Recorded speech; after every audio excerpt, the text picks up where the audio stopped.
Join the only roundtable podcast in compliance with 5 of the top commentators in compliance. Mike Volkov brings 35 years of legal experience. Matt Kelly is the founder and editor of Radical Compliance.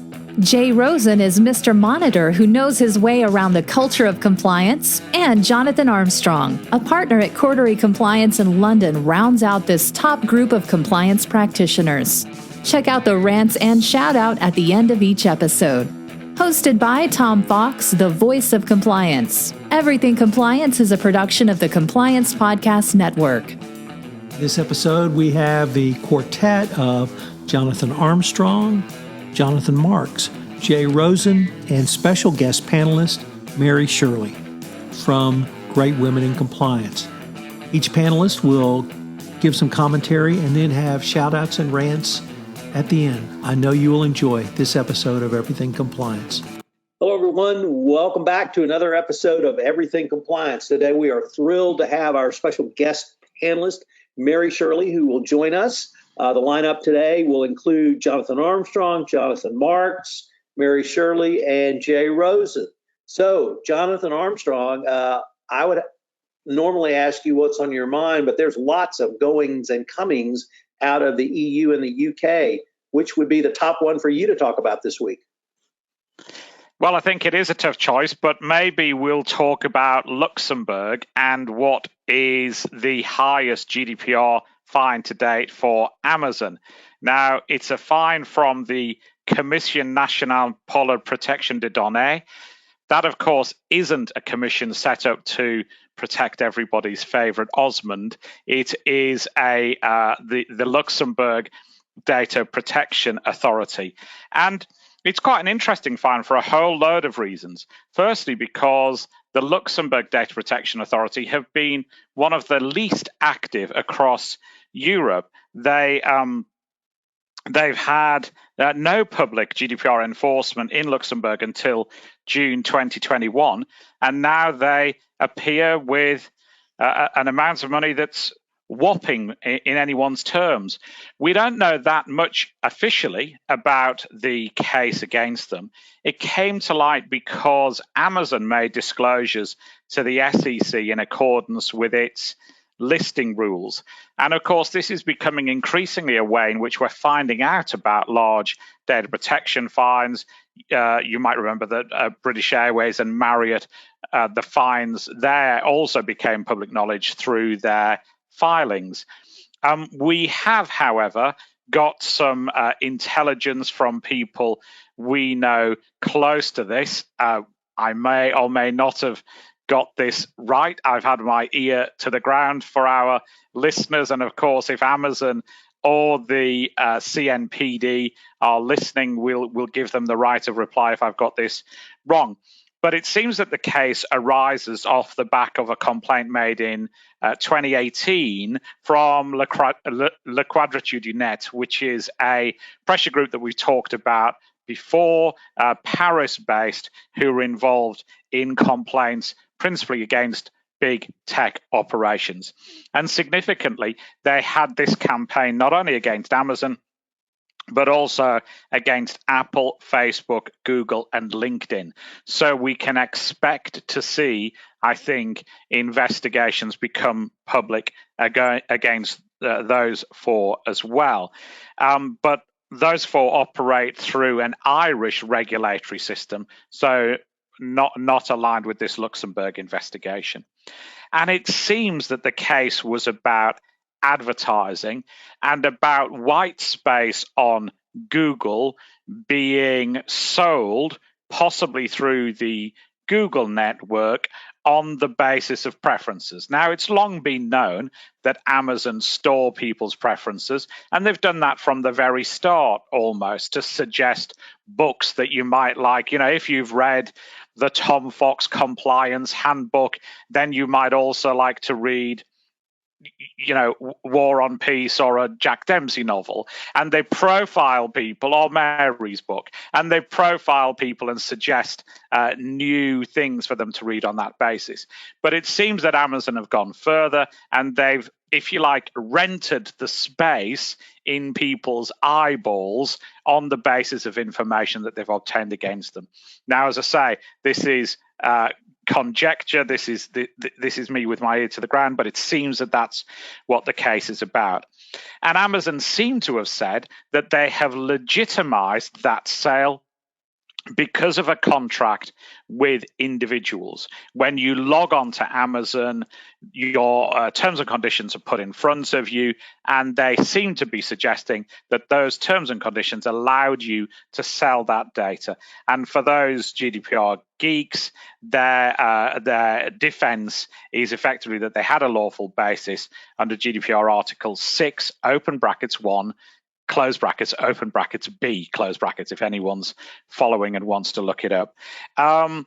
So what happens next? Well, Amazon have said that they are going to appeal. That appeal is likely to take some time, 8 or 9 months. It'll go through the Luxembourg court process, which is relatively rapid compared with some countries for cases of this type. But there is the chance of a referral out to the ECJ. The ECJ is a European court. Somewhat confusingly, it's also based in Luxembourg, but it isn't a Luxembourg court. So that could delay things by about another 3 years. Meantime, of course, the fine's running out there as the largest ever. But perhaps more significantly, in addition to the fine, there are also some prohibitions. And we've talked about this before on Everything Compliance. In Italy, for example, the Italian regulators are quite keen on fining people and giving them a to-do list of improvements as well. That seems to have been the case here. And the to-do list is effectively to stop doing the stuff we don't like you doing. And regulators have wide powers to make these orders under GDPR Article 58. But significantly here, we hear that CNPD have given Amazon 6 months to sort all of this out. And if they fail, there will be an additional daily fine of €736,000 per day for every day of non-compliance. So whether or not this gets overturned on appeal, it's a really significant case, I think. And it also tells us that GDPR isn't just about data security, that organizations have to be really transparent when they're handling people's data. And if they don't, big fines will follow.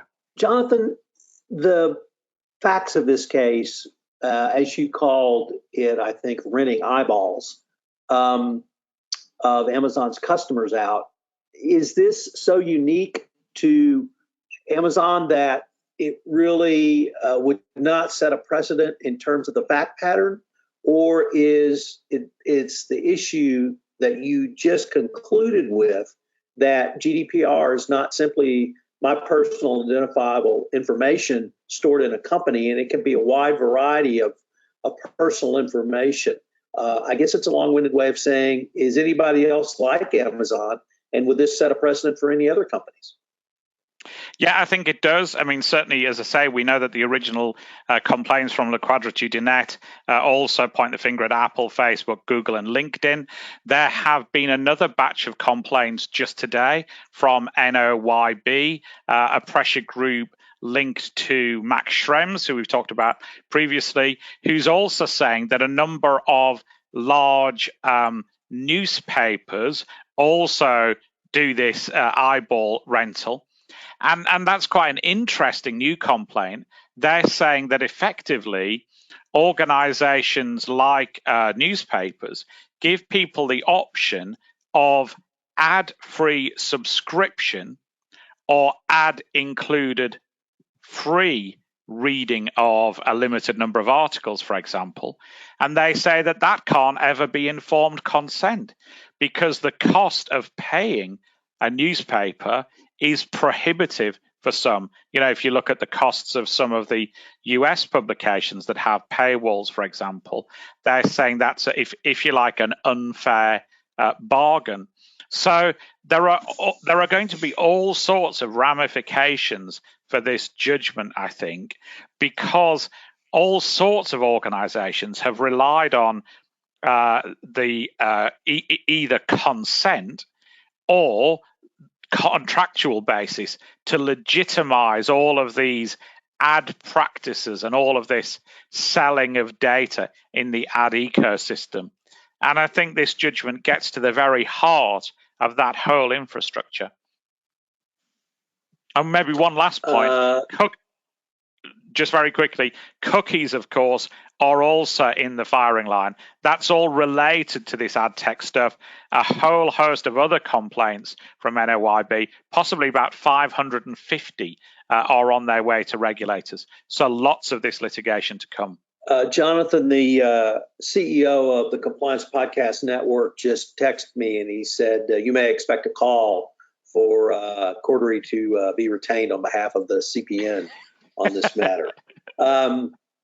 So, Jonathan Marks, you have been thinking about your profession of internal audit, but what have you been thinking about over the past couple of weeks? Well, Tom, times are a little bit different now that we're operating in sort of this remote hybrid environment.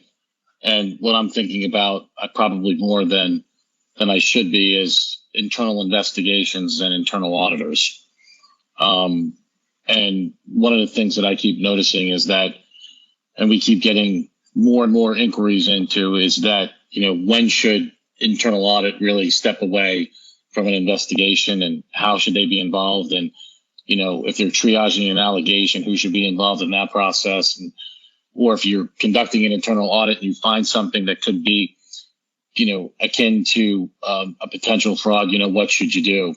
And I just don't think there's a lot of guidance out there related to this. I think there's, and what winds up happening is you could wind up having internal audit literally corrupt an investigation by continuing forward.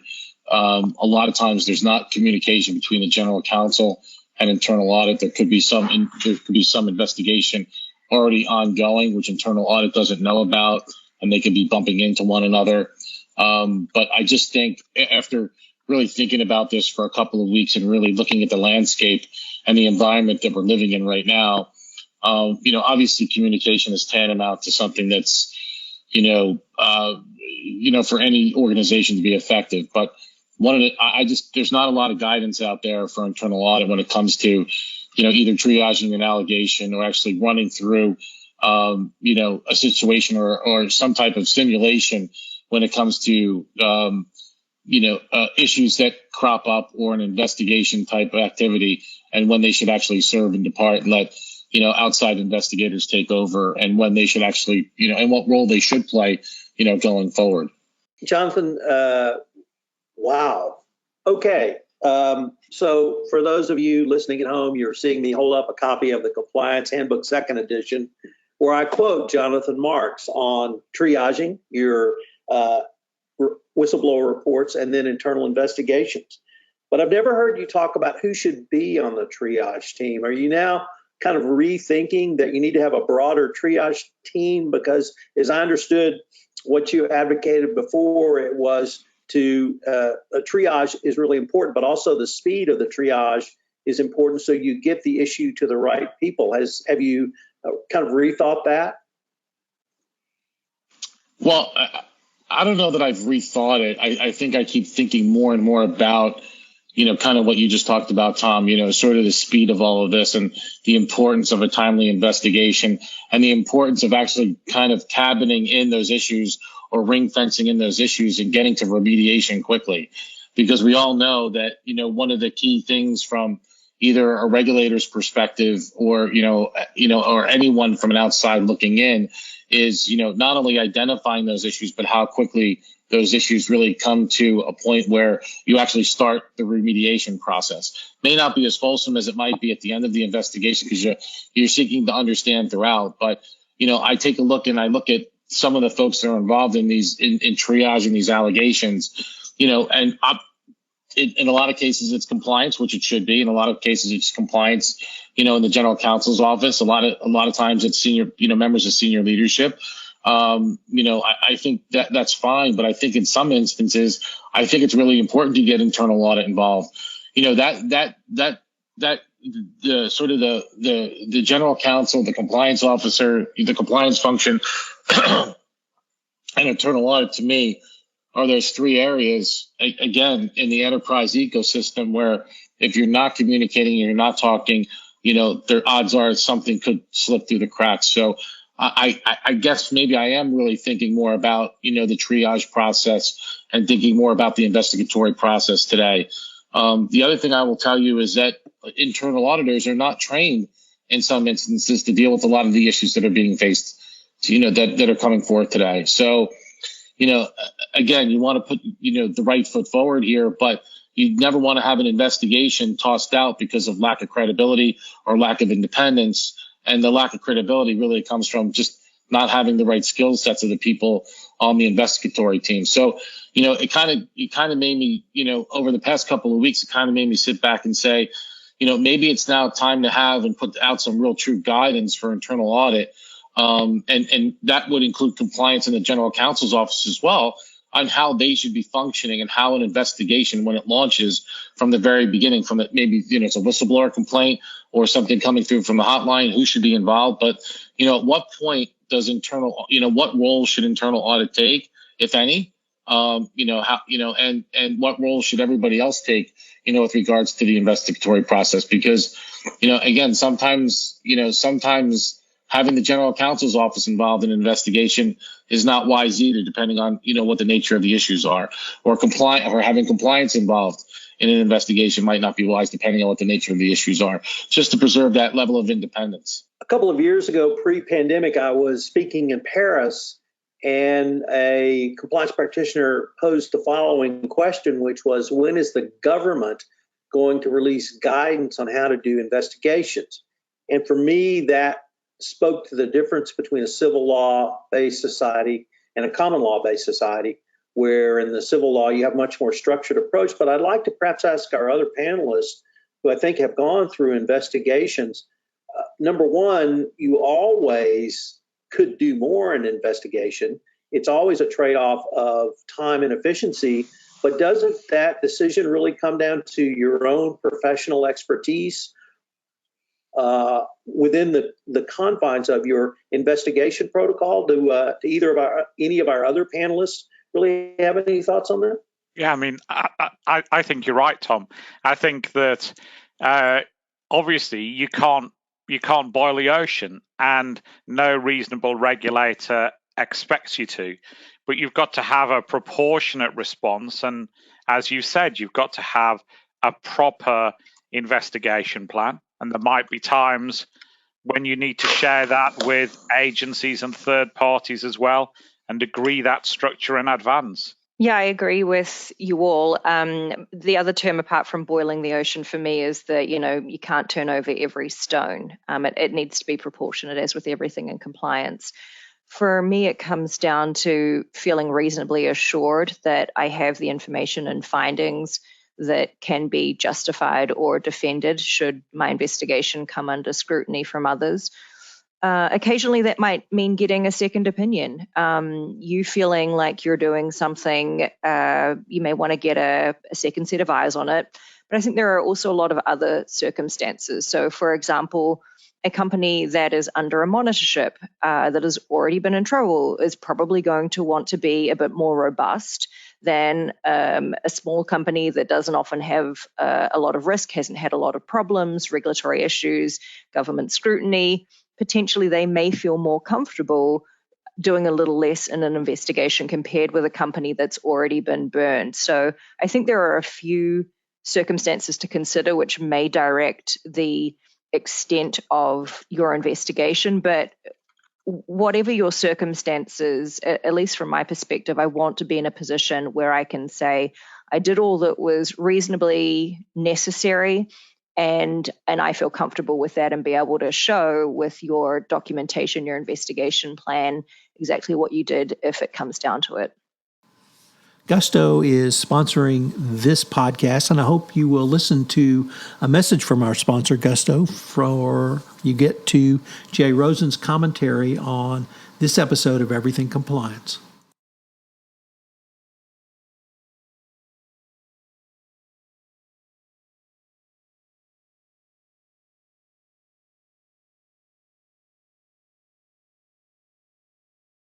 Jay Rosen, what's been on your mind?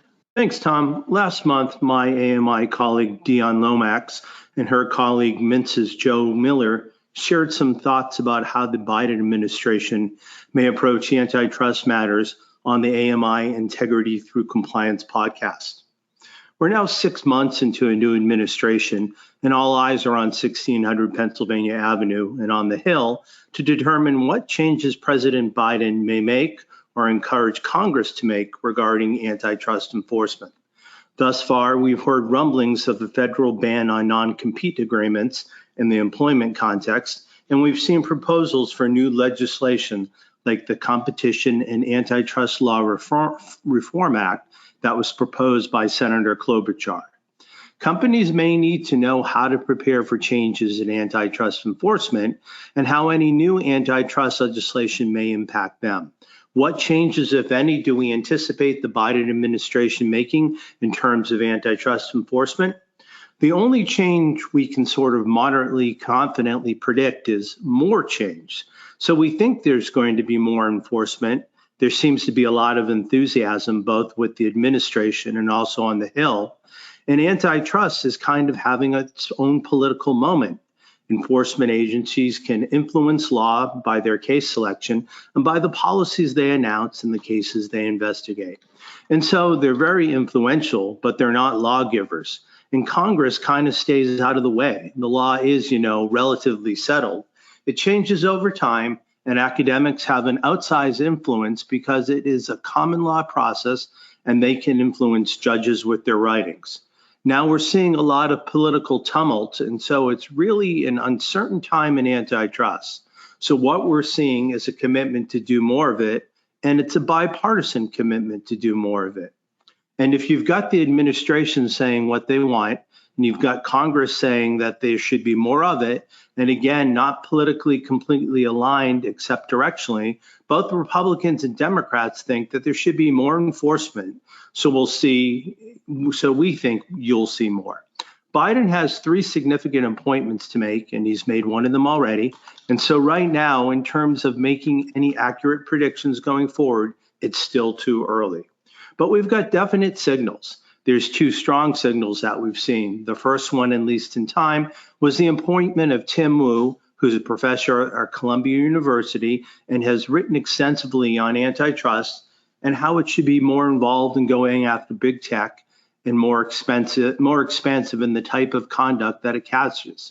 He's an influential thinker and has written extensively about this. And the fact that he's now a White House advisor, we think, is a strong signal. Following up on that, President Biden appointed Lena Khan to the Federal Trade Commission as soon as he got confirmed, like within hours, and he named her to be the chair of the FTC. Lena Khan is 32 years old and has been wildly influential in changing the discussion in antitrust and changing the political format.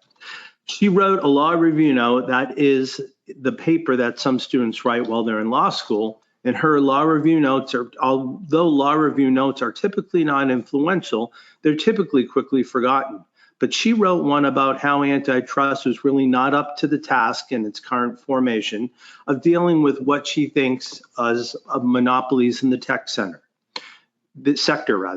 This was in 2017 and 2018, so not really long ago.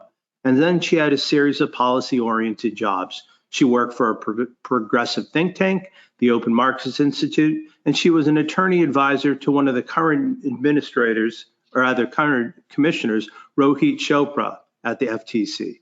She worked on Capitol Hill for the Antitrust House Committee on Antitrust Subcommittee, and she was very involved in the now famous Tech Report, and she became professor at Columbia University.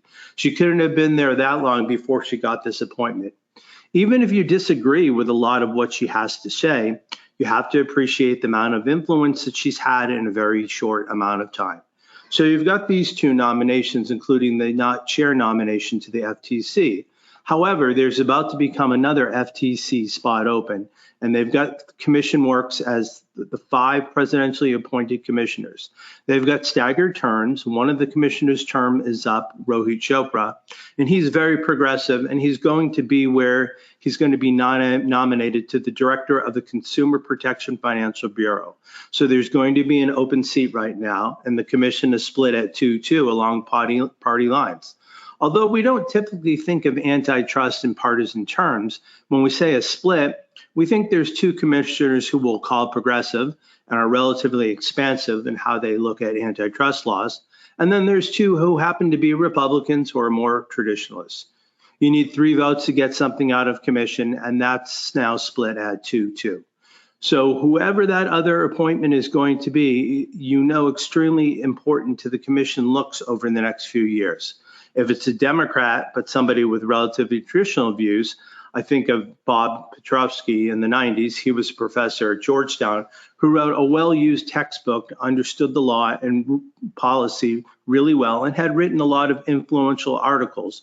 He was not looking to expand the antitrust beyond what the case law had provided for, and he may have wanted to push it in one direction or another. May have wanted to set some precedents about how existing laws should be enforced or interpreted, but really within traditional bounds. The FTC is split between its consumer protection mission and its competition mission.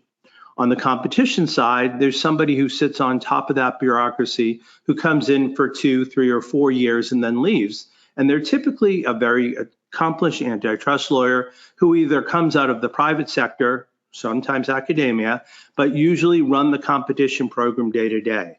If that person is sort of more of a functionary, you get typical stuff. If they're more of a visionary, as the person could be, there would be something else to watch for, somebody who could sort of take a more expansive view, because we think the staff that's there has been used to enforcing the law as it exists, given by the courts, by Congress, but over the last 100 years.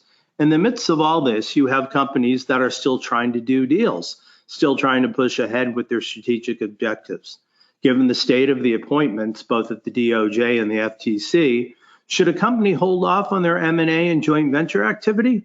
What should they do if they have transactions currently pending before either agency? If Joe Miller was advising such a company and looking to thread the needle, he would say, get your deal done as quickly as possible when you don't know what those other appointments are going to be. You've got Rohit Chopra about to rotate off the commission, and you have a 2-2 split, and you've got somebody in charge of the antitrust division who's a career criminal enforcer. And so it's not going to be looking to do anything really innovative here in the merger space. So now's probably a good time compared to what could be later. But back to our initial question, companies may need to know how to prepare for changes in antitrust enforcement and how any new antitrust legislation might impact them. If these appointments wind up being relatively traditional appointments, fine, it shouldn't make much of a difference. But you don't want to be released as a company. A company wouldn't want to be in the position of being the new test case to try out a new theory. It's just, as a practical matter, it winds up being expensive. So as you're looking for new ways to think about the law, there's no guideposts and there's nothing you can turn to.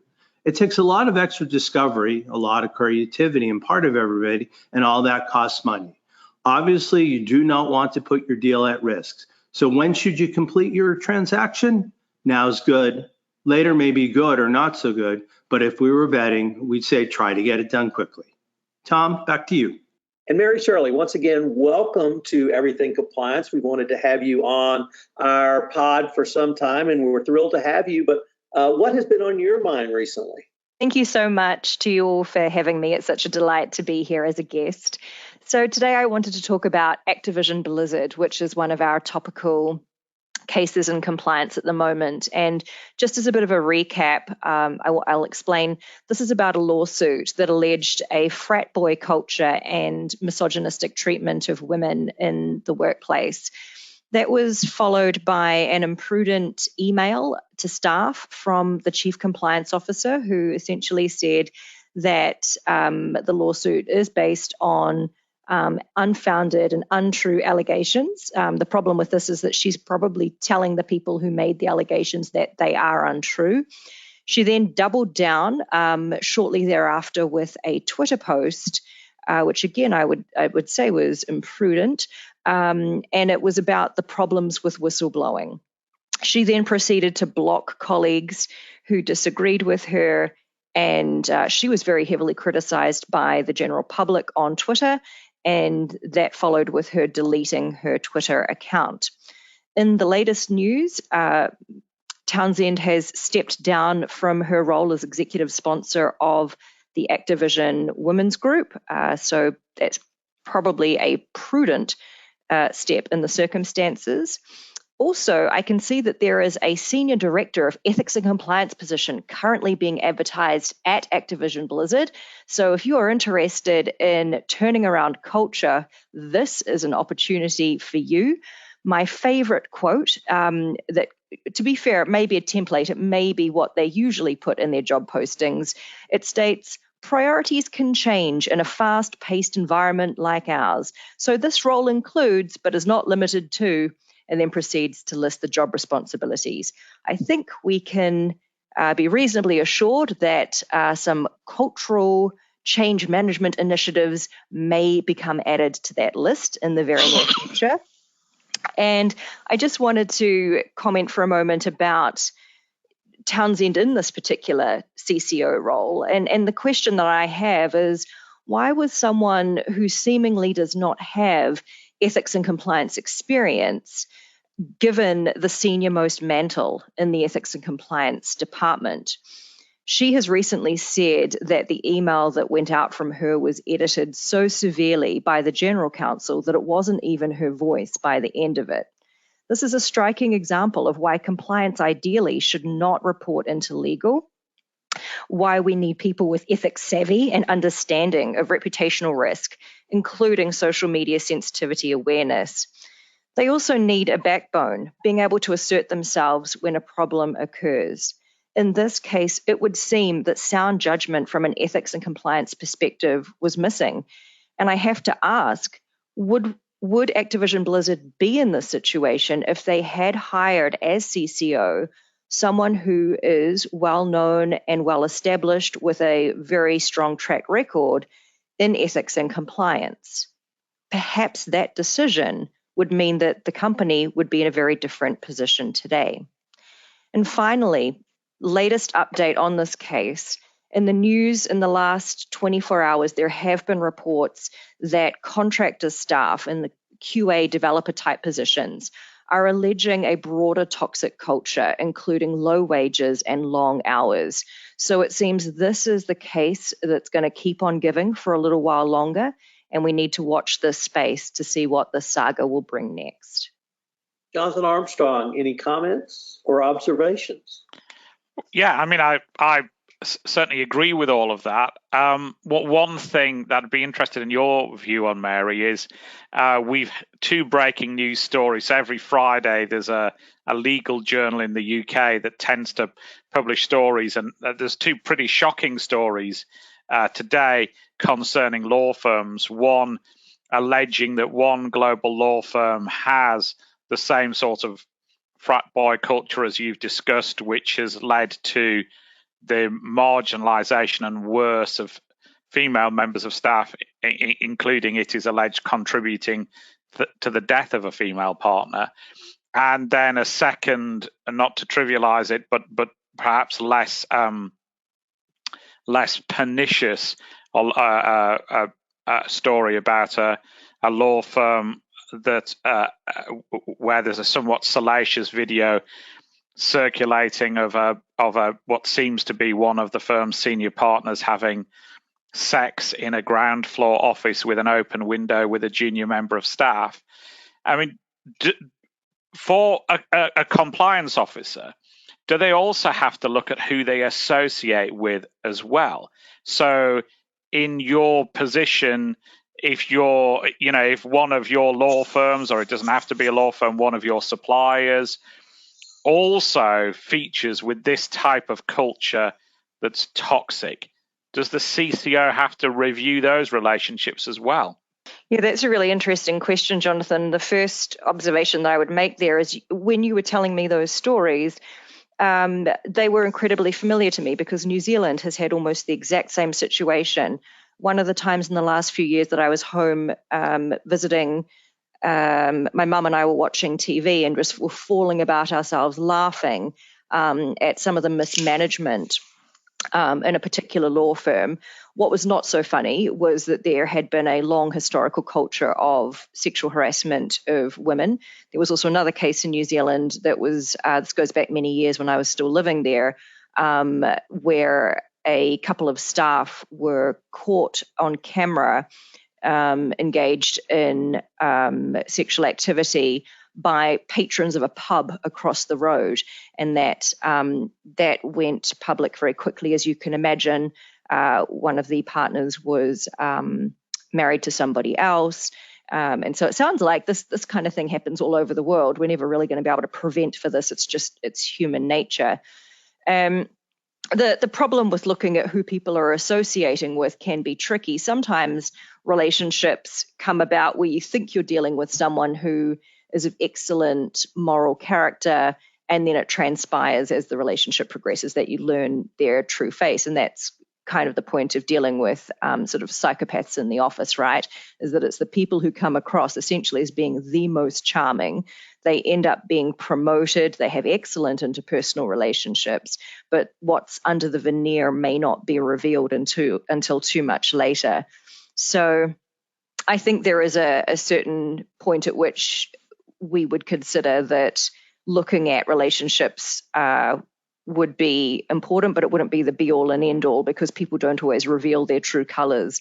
And I think it's unfair to punish people for, not realizing until it's too late in certain circumstances, or judging them too harshly for associating with those of ill repute, if that ill repute has not yet been discovered. Mary, I'd like to pick up on the last point you raised on your opening remarks, and that's new allegations of toxic workplace. But the allegations were around low pay and very long work hours. That's not typically something that I've heard of that a compliance officer needs to be aware of or in those discussions.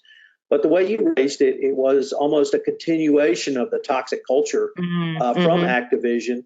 And so do these new types of toxicity that we may have accepted in a workplace need to be reconsidered from the compliance perspective now?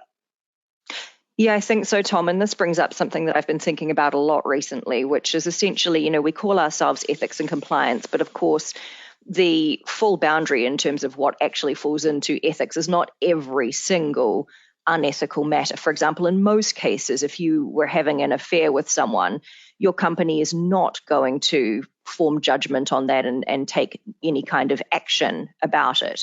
Of course, the difference in the cases that Jonathan and I just spoke of were that it was happening on company premises, which is not what company premises often should be used for.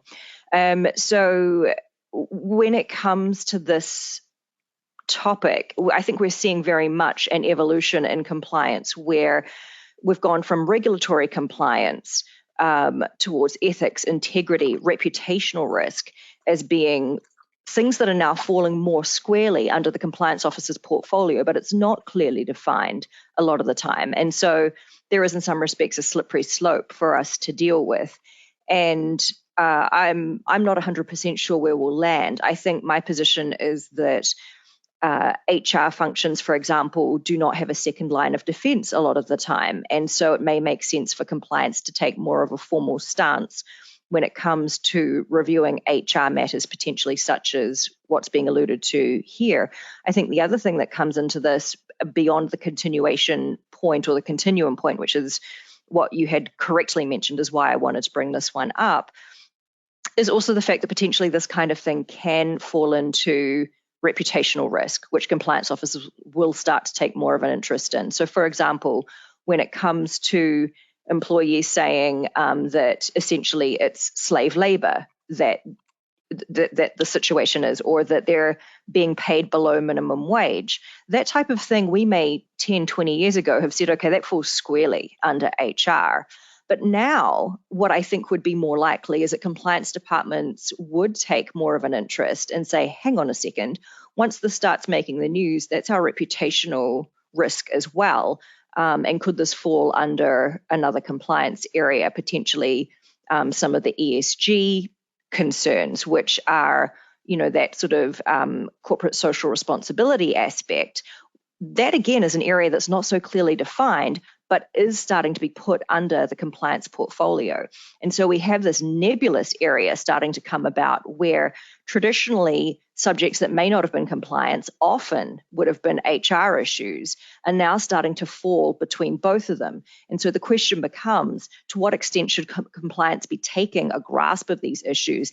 And if they do decide to what extent will they have to work with HR and separate the roles and responsibilities and divide up that work? And now we will move to shout outs and rants.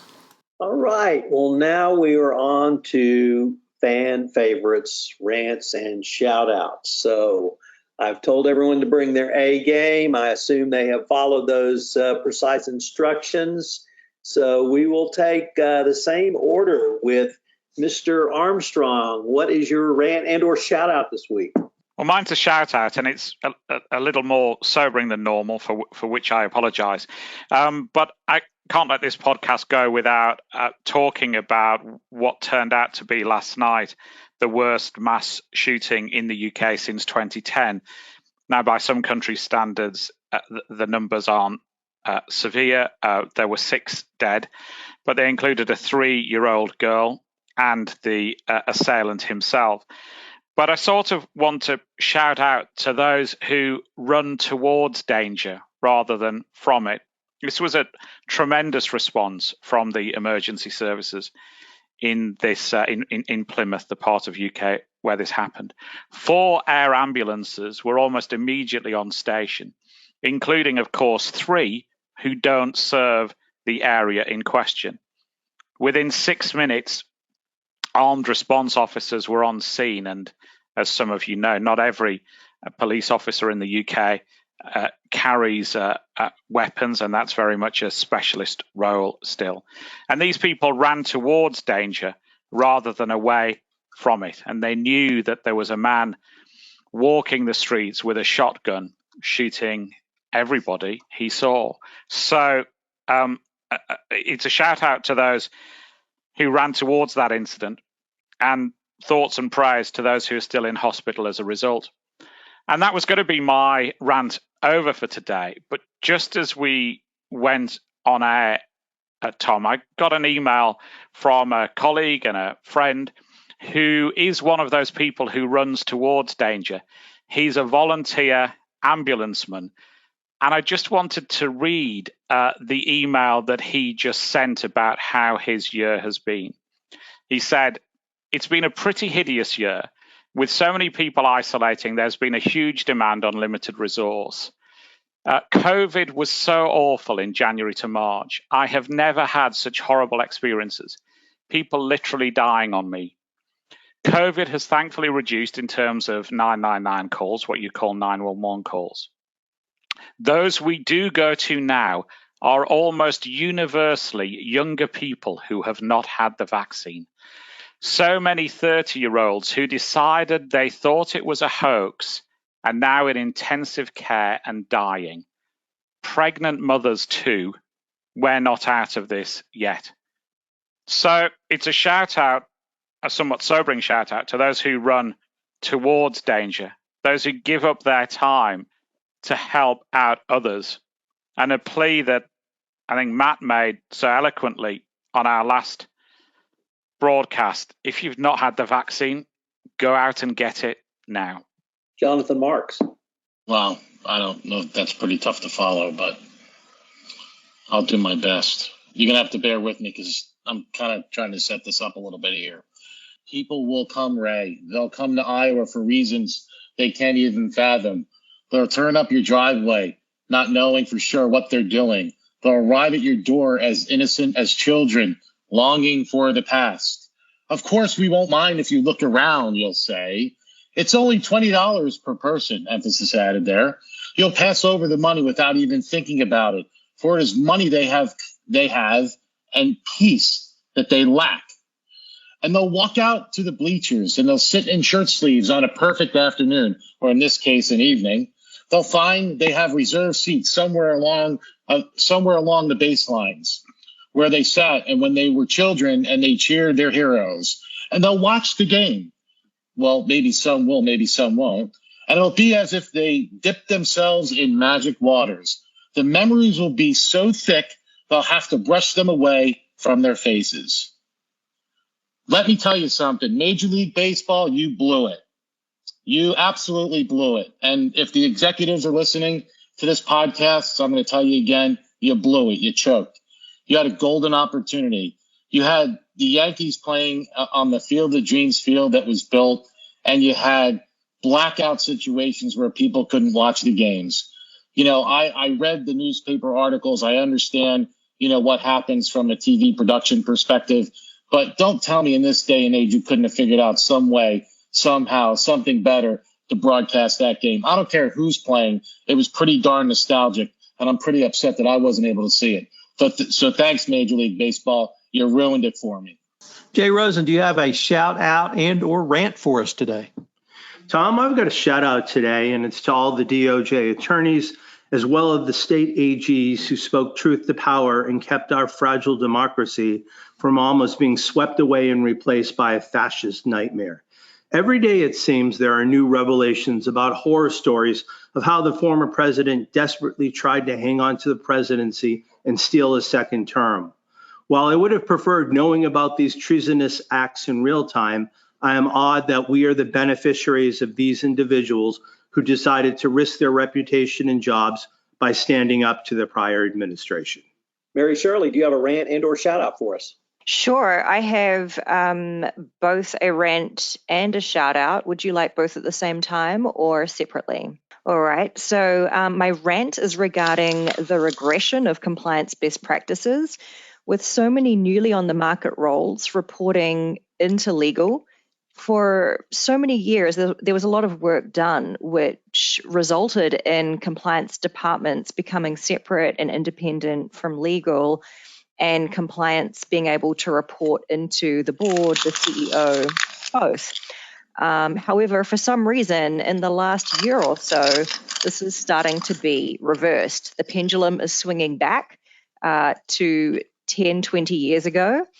And I've got a few issues with this. So I'll list them for you, but I will note that there was a fairly prominent role with an appointed CCO during the last week, and with no disrespect to this individual, again, similar to Francis Townsend, seemingly with no compliance experience, which I think is problematic as it is, but it happens to be a company that has gotten into compliance trouble quite seriously in the past. So the three problems that I see with this is that it's unnecessary risk for the company.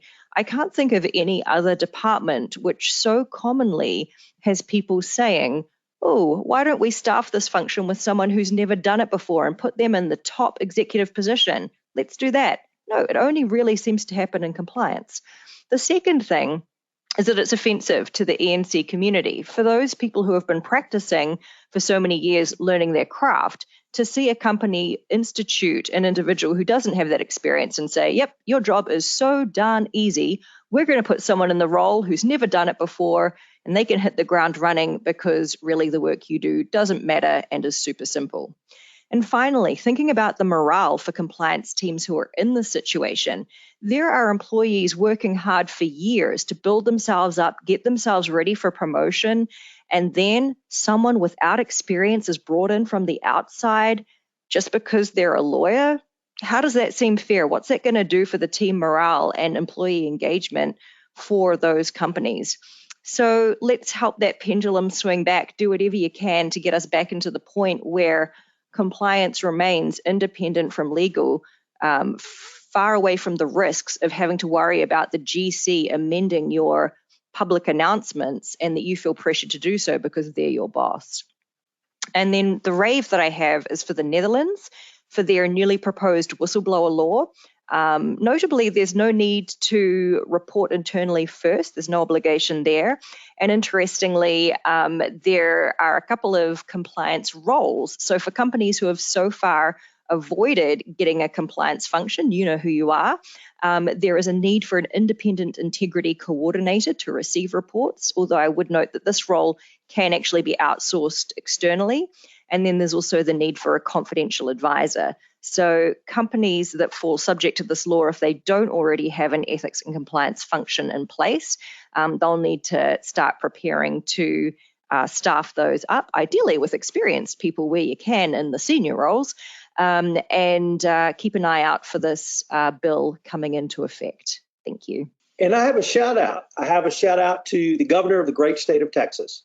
I could shout out to him for his criminalization of civil disobedience by certain legislators and signing arrest warrants to have them arrested outside the state of Texas and dragged back to the state of Texas. But I'm not going to shout out about that. I could shout out about his refusal to order masks for, and indeed prohibiting the entire government of the state of Texas and every municipality from ordering masks to be worn. But no, I'm not going to shout out about that and his love of personal freedom. What I'm going to shout out about is his fundraising this year. Because what did he do? In the month of in June, he raised over $4.6 million. There's a special provision which allows fundraising in June in the state of Texas after a legislative session. But what did he do to get this fundraising? This was 50% above what he received in 2015, 15% above what he received in 2017, 30% above what he received in 2019. Did he pass legislation which benefited the citizens of the state of Texas? Actually, no. What he did was prevent any legislation going through to ameliorate and remedy the power outages which came out from the winter storm in Texas. Gas producers got a pass from the governor. Price gougers got a pass from the governor. Out-of-state corporations who made billions off of this failure got a pass. And now making million-dollar contributions in return. As everyone knows, the FCPA prohibits obtaining anything of value. Well, what if you didn't get anything? Can that be a value? Well, in the state of Texas, that's a value. So to Governor Greg Abbott, good job, Greg. Well, ladies and gentlemen, this has been a great episode. I'm going to preview our next episode because we had an incredible dialogue among our panelists leading up to today that we decided rated a separate podcast. So stay tuned for one down the road that we're going to take up the topic and debate solely. So, lady and gentlemen, it's been great, and I look forward to continuing the conversation. This is Tom Fox again. Thank you for listening to this episode of Everything Compliance. If you have any questions or want to follow up with any of our panelists, I've listed their contact information in the show notes, and you can reach out to them directly. I'd also like to tell you about a couple of new podcasts on the Compliance Podcast Network. The first is the ESG Report. The ESG Report takes a look at all things ESG from the compliance perspective. So this is something every compliance practitioner needs to be aware of, and I hope you will check out the ESG Report. The second podcast I want to preview is a podcast commemorating the 20th anniversary of 9/11. So stay tuned for more information on the special 20th anniversary of 9/11 podcast, which will premiere on the Compliance Podcast Network the week of 9/11. Everything Compliance is a production of the Compliance Podcast Network.